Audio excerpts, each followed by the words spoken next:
Okay, so we're all familiar with the Gabby Petito Ryan Laundrie case, so I'm not gonna go over all that again and rehash that. The short version: boy meets girl, boy and girl fall in love, get engaged. Then they decided to take a van life trip across the country. The relationship broke down. She ended up dead and he was on the run, only to be found dead himself. And in between, there was all kinds of drama. And so I'm not getting into the drama. Please put a one in the chat room if you can hear me.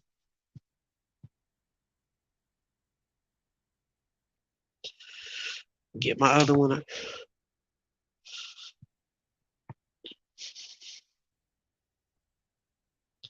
I guess we are going to get into a little bit of the foolishness with Brian Laundrie because we're going to talk about his confession from the infamous notebook that everyone's been waiting to lay eyes on.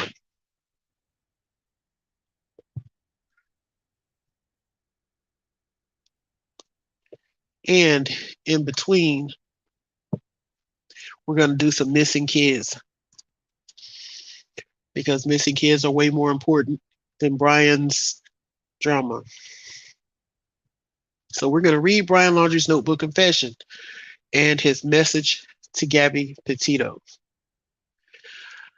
If you want to read it in the original like this, then you can find that posted online. I know Brian Ensign posted it on Twitter, so he more than likely also posted it on Facebook and some other places.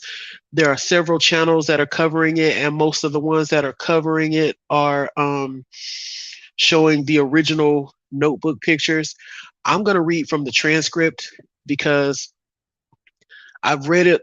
I've read along with some creators today as they were reading it. I was looking at the journal and his handwriting, or whoever's handwriting this is, hey Arctic, makes my head hurt. So I'm going to read from the transcript and not from the actual images of the notepad. All right. Note, this article contains details that could be disturbing to some, including mentions of harm, death, and suicide. So I already put up the trigger warning twice. That is your last and final warning. If you have issues or you feel like you might be triggered or anything like that, this is your very last opportunity to leave the chat and spare yourself. I personally suffer with PTSD, so I'm just giving you fair warning because I know what it's like when somebody or something touches the wrong button. So if you want to leave, if you need to leave, leave now.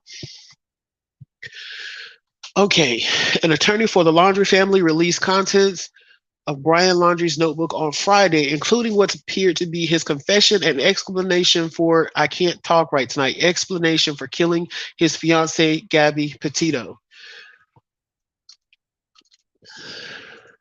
This is a rough transcription of the 8 pages of Brian Laundrie's notebook released by Steve Bertolino.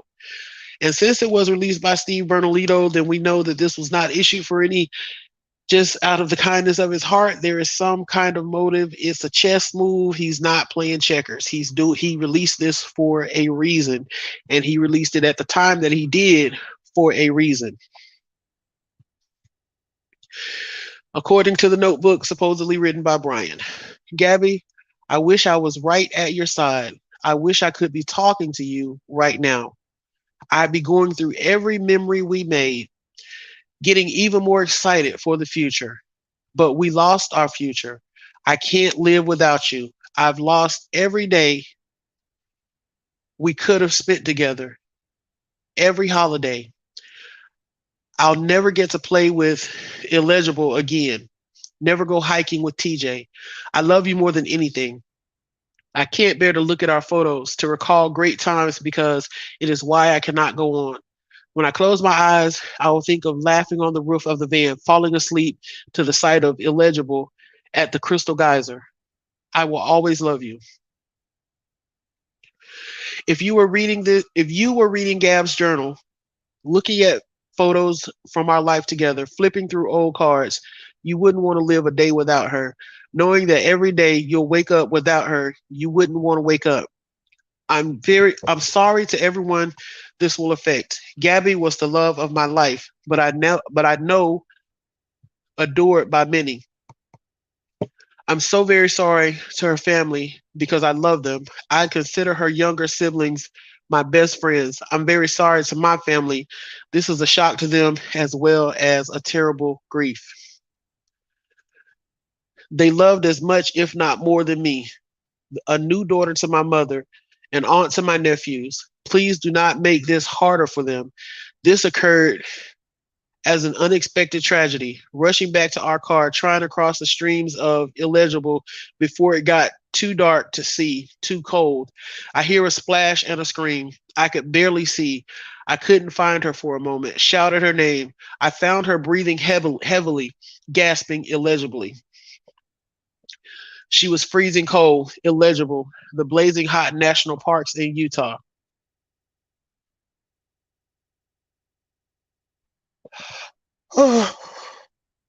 Excuse me.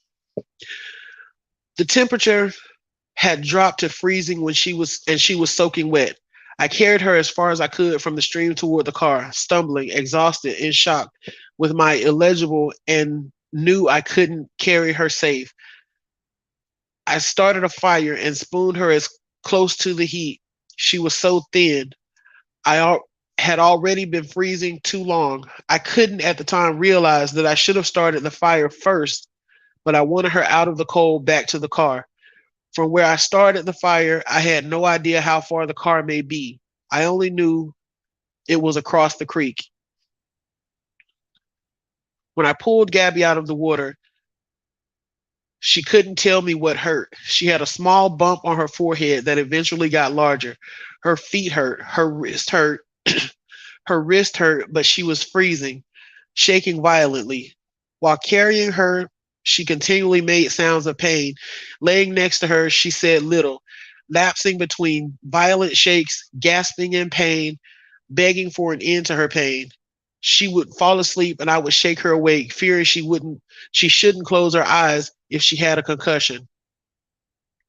She would wake in pain, start her whole painful cycle again, illegible, furious that I was the one waking her. She wouldn't let me try to cross the creek.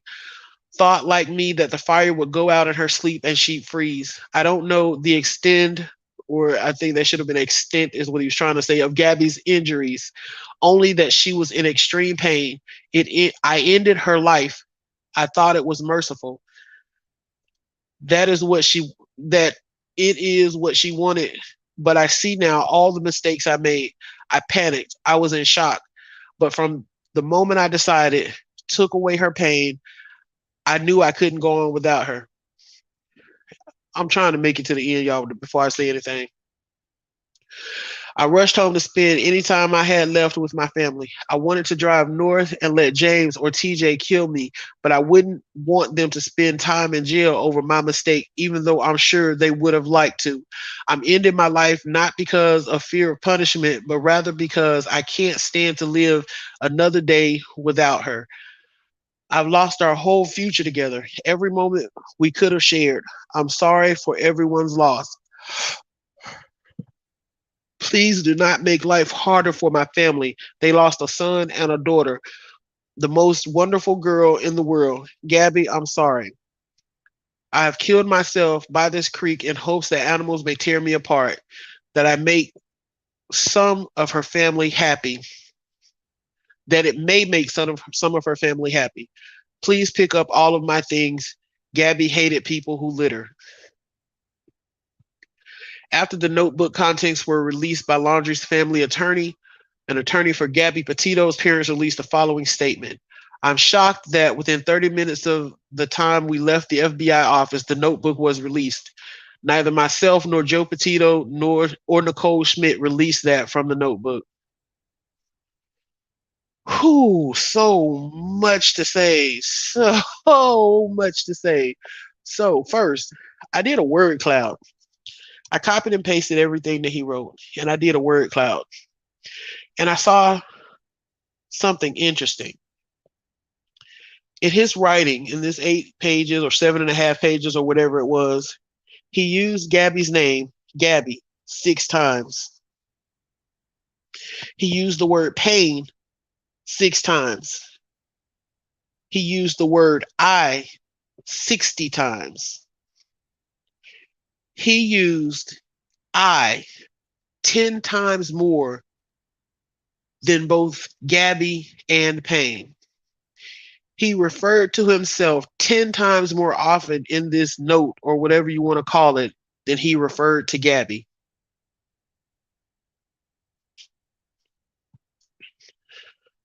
If a person speaks and it's I, me, to me that says the focus is them, not whatever they're supposedly talking about or whomever they're supposed to be talking about. Because if the focus were not them, I'll do it in first person. If the focus were not me, then I would say you, he, she, it, the car, the boat, the whatever. But if I keep saying I, the focus is Savage. So in his writing, the focus was Bryant. Tammy, I am so glad you're here. There was a mix up with the time zones, apparently. I came in early and saw that you had been and left. So I have a Channel Angel Live set up for just you. And I will email the link to you tonight. As soon as this live ends, I will email the link to you so that we can do it tomorrow night at 7 p.m. East Central Time. So 7 where I'm at. I'm on Louisiana time. So if you're like uh Eastern Florida, Georgia, the Carolinas or something, then it'll be 8 p.m. for you. But if you're like further past Texas and all that, then it's like 9 or 10 p.m. for you. I'm not sure where you are, but it's 7 p.m. Central Time. Okay, so back to this foolishness.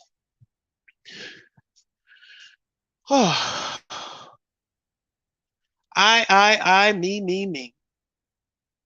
So let's break this down together and let's see if I'm the only one who feels the way that I feel about this. I feel like the beginning part, the what was referred to by I think Hey Josh or Hey JB called it a love letter to Gabby. I think that the love letter part was really self-serving because he speaks more about himself, things he'll never go hiking with TJ again. He'll never get to play with whoever again. He can't bear to look at the photos, and that's the reason that he can't go on. He's talking to Gabby, but he's talking to Gabby about him.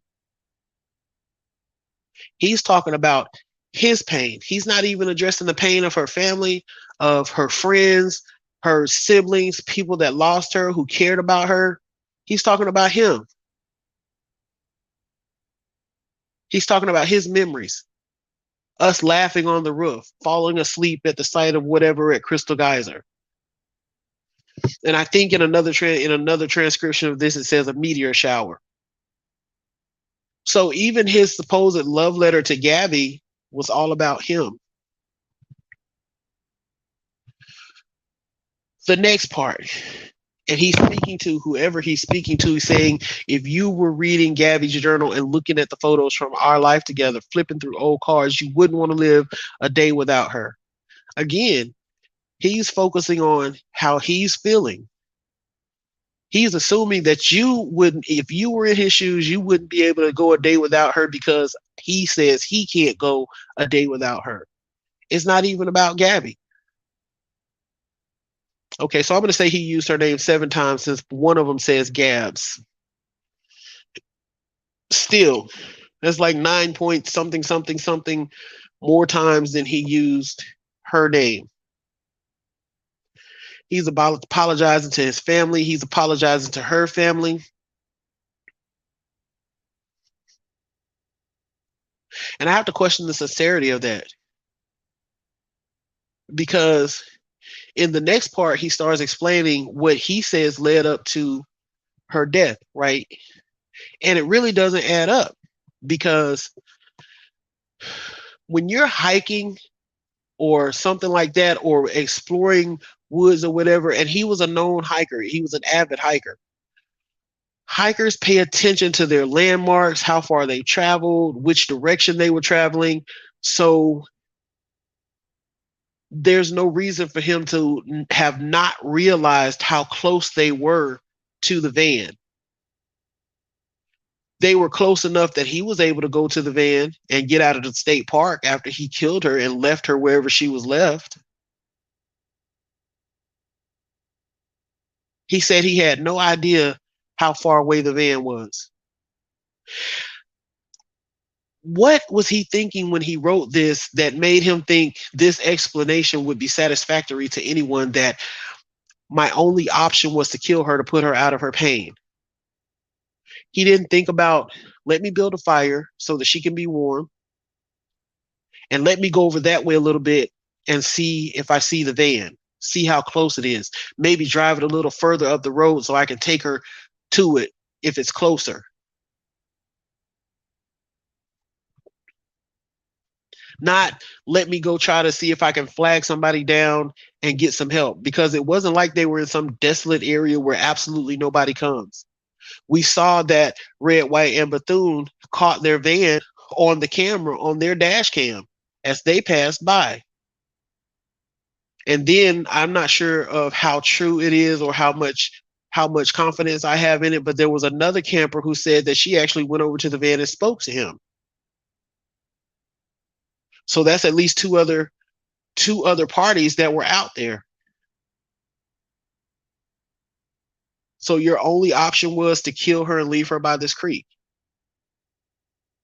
And that's supposed to be a justification.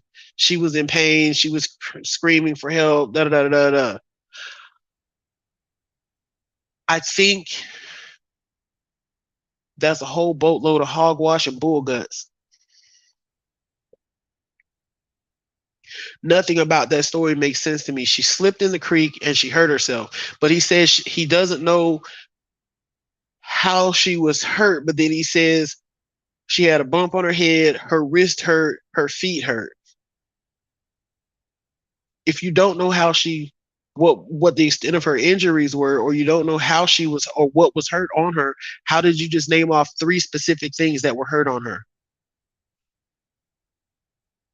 Make it make sense now, for me and for you.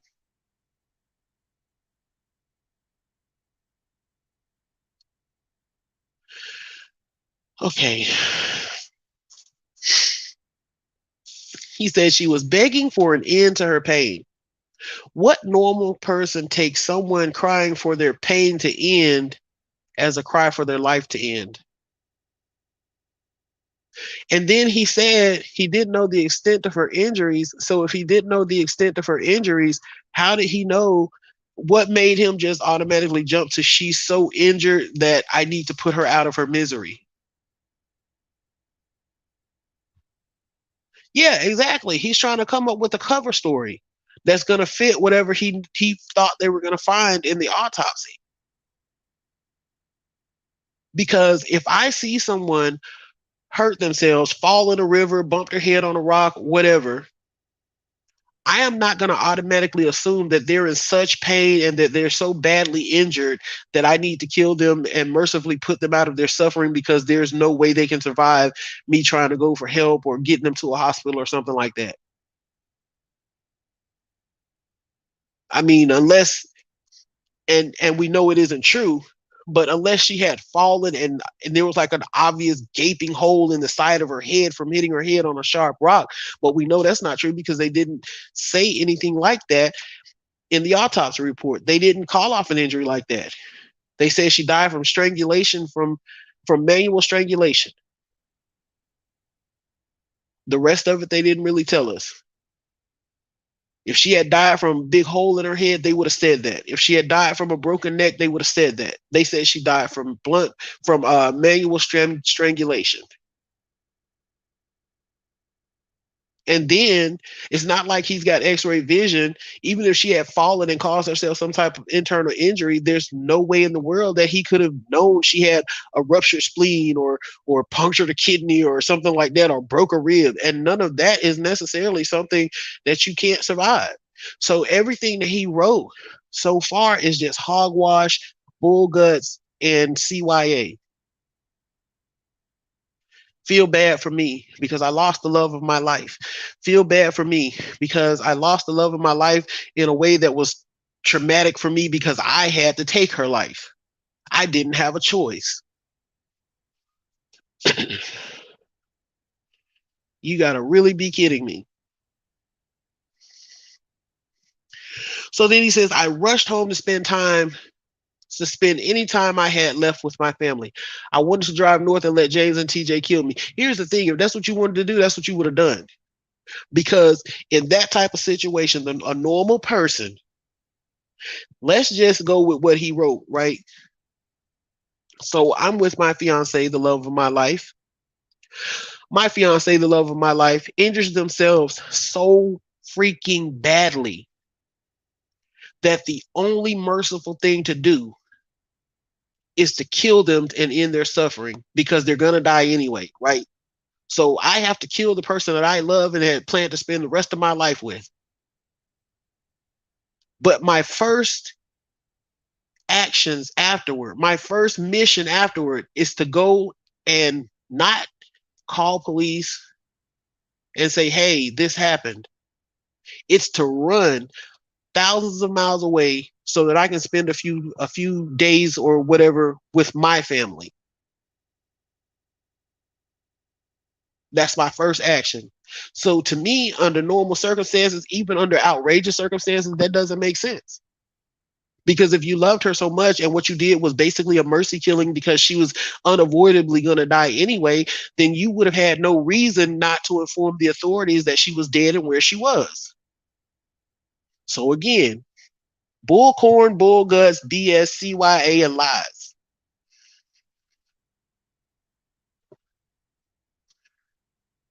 Now, in the various chats I've been in today, something that was pointed out was that they were like, he probably didn't write this. His parents probably wrote it and planted it there because there's so much focus on don't on his family and his love for his family and don't give my family a hard time. They loved her, blah blah blah. I don't know about conspiracy theories. I always thought it was odd that all these people with radars and helicopters and dogs and night vision and everything else that you could possibly imagine searched this swamp for what was it, over a month, day and night, heat seeking binoculars and all type of stuff, and they couldn't find him. But his mom and dad go in the park and magically find him within 30 minutes. They basically made a beeline to him and found him in this notebook and this dry bag and all that stuff. So yes, I find it suspicious. I'm not going to comment either way whether I think they planted this notebook or whatever. If they did, then they had to go through some trouble to make it look like it's been underwater or wet for all that long time. That takes some serious forethought. So I don't know. Honestly, I really do think he wrote this. I do think he wrote this because I think he was trying to come up with a story that people would accept and that would take guilt and blame off of him and that he wouldn't face charges as far as murder charges, maybe failing to report a death or something like that. And then when he couldn't come up with a story that would keep him out of prison, then he killed himself. Because because he couldn't live without Gabby, but because he couldn't live an institutionalized life and not have his freedoms and his liberties. I think even his suicide was selfish and self-serving. Just another way to try to get pity out of people. So And then at the end to say, please pick up all of my things because Gabby hated people who litter. Dude, I killed myself by this creek in hopes that animals may tear me apart. BS, bullcorn, bullguts, lies. It's just way too much. So I'm not even gonna talk about that too much. I know they're gonna be talking about this in all the videos on all the platforms everywhere for the next couple of days. I just wanted to put my 2 cents in on it because I did cover the case a little when it was going on, when they were actually searching for him, when they were looking for Gabby. I did cover the case a little bit, so I did want to follow up with this. But I'm not going to dwell on this because we all know what happened. He got mad in a fit of rage. He killed that girl, and then he went and told his family, and they helped him cover it up. They probably were planning to try to help him get out of the country, but the heat just fell on them too soon for him to be able to succeed in leaving. So, yeah, enough of Brian Laundrie. Let's get on to something important like missing kids. So, tonight I have 7 missing kids for you. These are all newly posted on missingkids.org.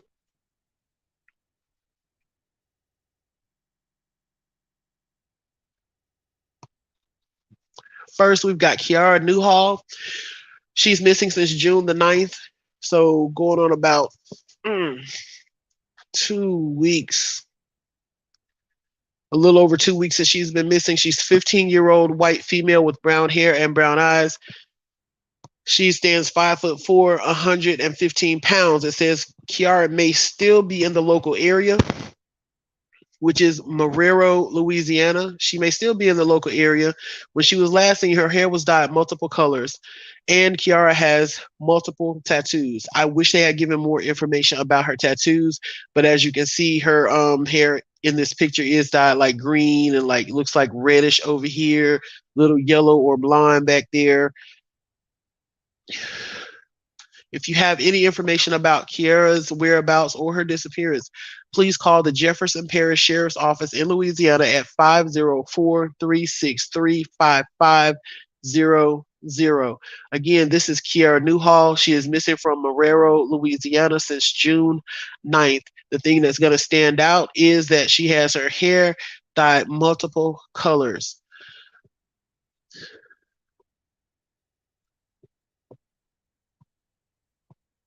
And that is Jefferson Parish Sheriff's Office in Louisiana, if you know anything about her disappearance. Next, we've got Christian Skaggs.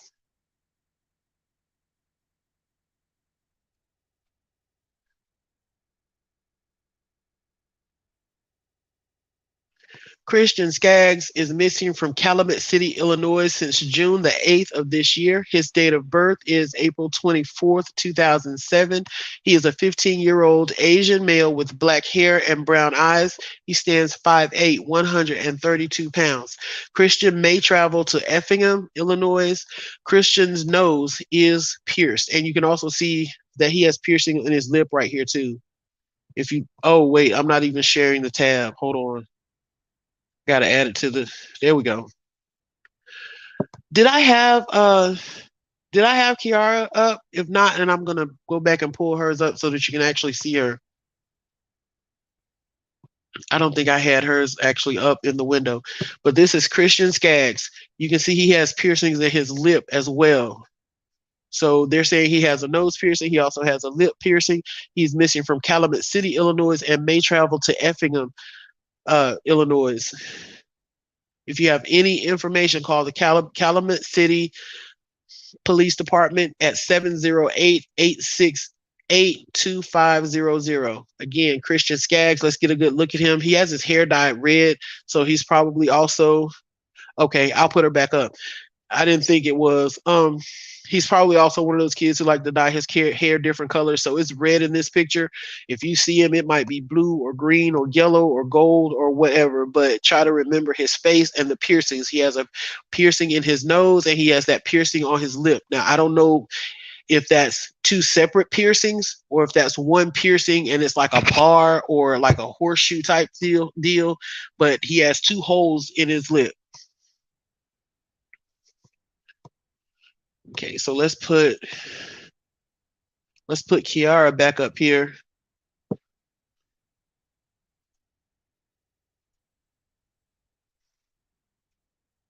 And this is Kiara Newell, and you'll see what I was saying. She's got this green on this side.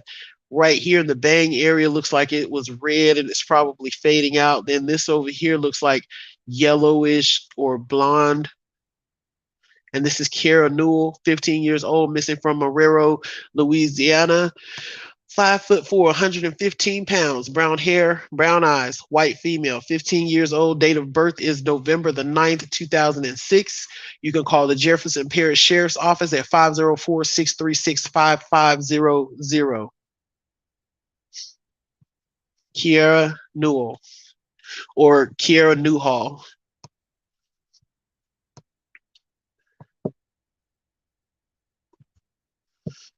Okay, next we have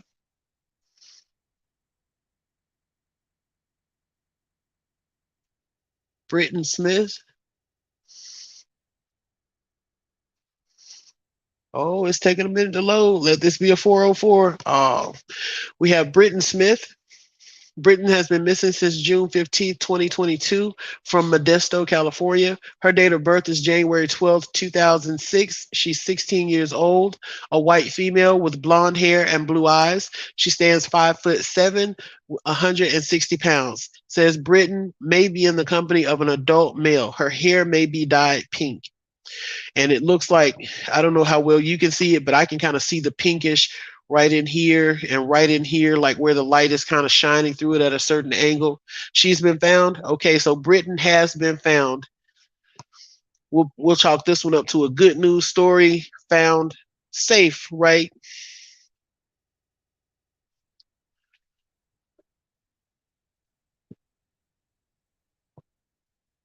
Okay. And we did Christian.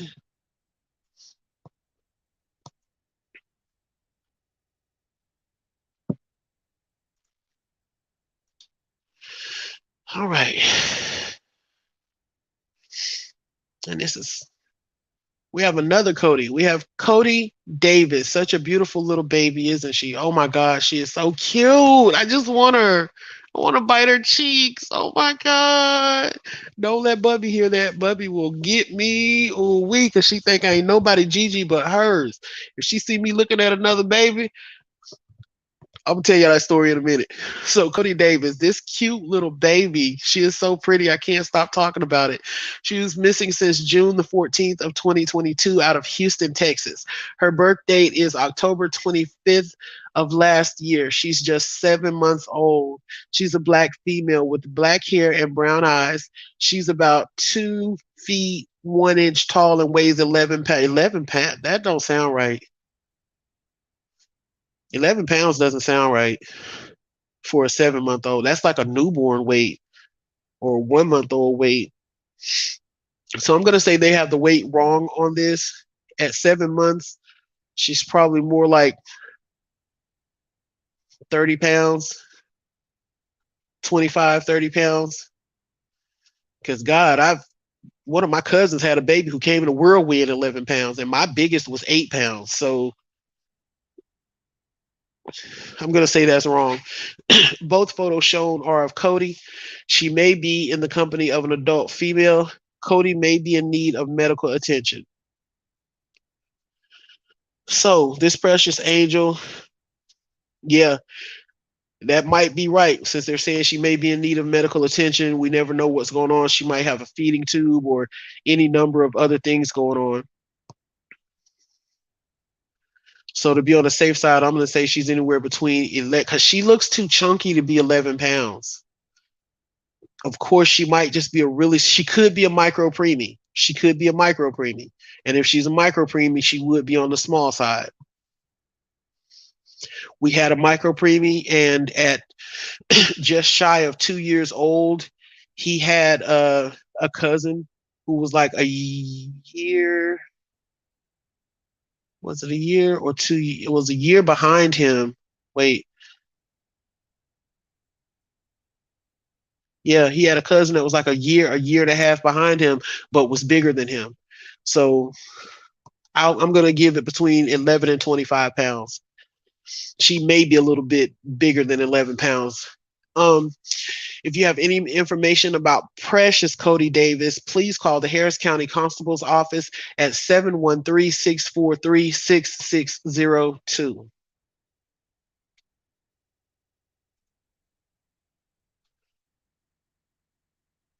And guys, I'm going to cut this part out later on when I can download the video and put the missing kids as a standalone video.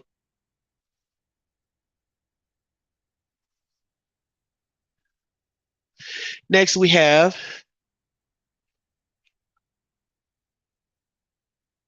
I didn't put Cody up. I'm gonna go back and put her up. I gotta remember to share the tab.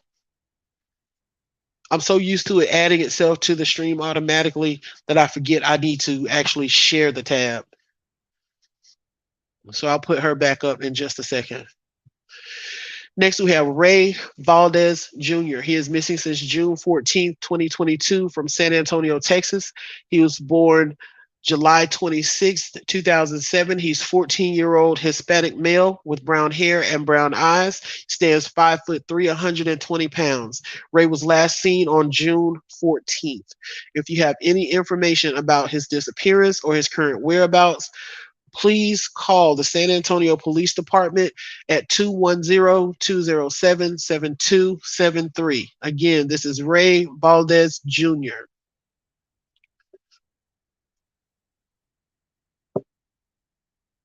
Yeah, I keep forgetting because see on Restream it automatically adds it in, and that's what I was using for a while was Restream because I was streaming the two channels.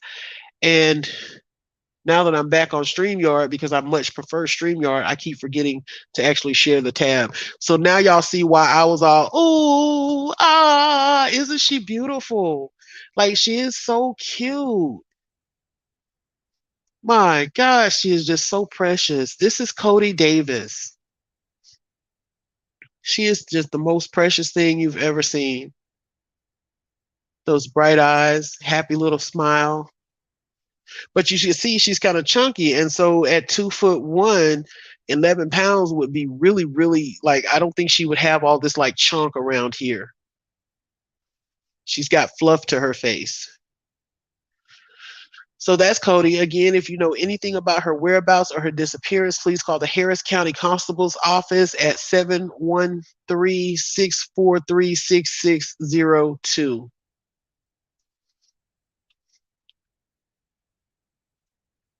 We have two more left. I'm hoping that at least one of these is going to come up as a 404.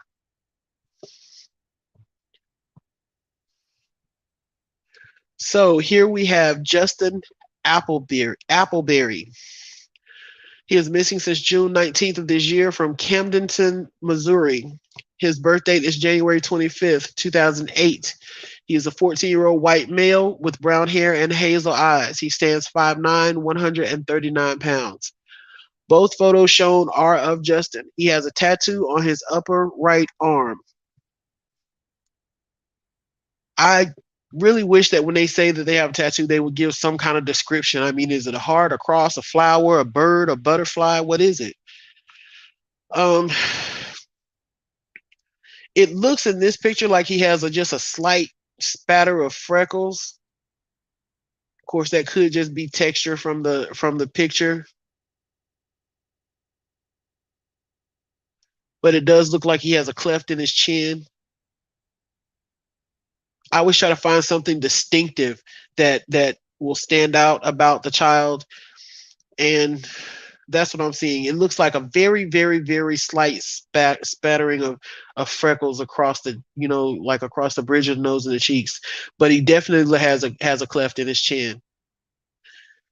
If you have any information about the disappearance of Justin Appleberry, please call the Camdenton Police Department in Missouri at 573-346-2243. Again, this is 14-year-old Justin Appleberry.